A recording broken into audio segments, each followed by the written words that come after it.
अरे बच्चों, आज मेरे पास बिल्ली और चूहे की एक बिल्कुल नई कहानी है। लेकिन इस बार ये लड़कियों की कहानी है। तैयार हो? चलो शुरू करते हैं। एक बार की बात है, एक छोटे से घर में मिशा नाम की एक चालाक चूही रहती थी। मिशा हमेशा खाने के टुकड़े ढूंढने और नई जगहों को खोजने में व्यस्त रहती थी। लेकिन घर में एक और भी था। अंदाजा लगा सकते हो कौन? जी हाँ, वो थी किट्टी नाम की एक चंचल बिल्ली।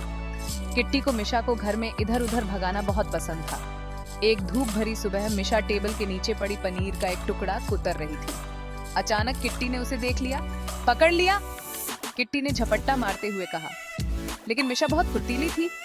वो दीवार में एक छोटे से छेद से भाग गई। ओफ, वो तो बाल बाल बची, मिशा ने सांस लेते हुए कहा। किट्टी मिशा को पकड़ने की ठान चुकी थी। उसने सोचा, आज मिशा को कैसे पकड़ूं? किट्टी ने एक छोटा सा जाल बिछाने का फैसला किया। उसने बैठक के ठीक बीच में पनीर का एक लजीज टुकड़ा रख दिया। चतुर मिशा ने दूर से ही पनीर को सूंघ लिया। ये तो कुछ गड़बड़ लग रहा है, मिशा ने सोचा। लेकिन उसके पास एक आइडिया था। मिशा ने एक लंबी डोरी ढूंढी और उसे पनीर से बांध दिया। उसने कुछ दूरी से पनीर को खींचा और ध्यान से देखने लगी। जैसे ही पनीर हिला, किट्टी उस पर कूद पड़ी। लेकिन मिशा सुरक्षित थी और अपने छिपने की जगह से हंस रही थी। अच्छी कोशिश किट्टी, मिशा खिलखिलाई। किट्टी को समझ आ गया कि मिशा चालों के लिए बहुत चालाक है। इसलिए वो मिशा के पास गई और बोली, चलो दोस्त बन जाते हैं मिशा, हम साथ में बहुत मस्ती कर सकते हैं। मिशा मुस्कुराई और मान गई।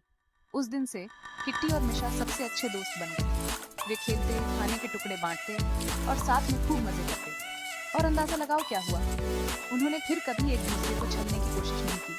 तो बच्चों, याद रखना, कभी कभी एक दूसरे का पीछा करने से दोस्त बनना बेहतर होता है। दोस्ती हर चीज को और मजेदार बना देती है। आज की कहानी के लिए बस इतना ही।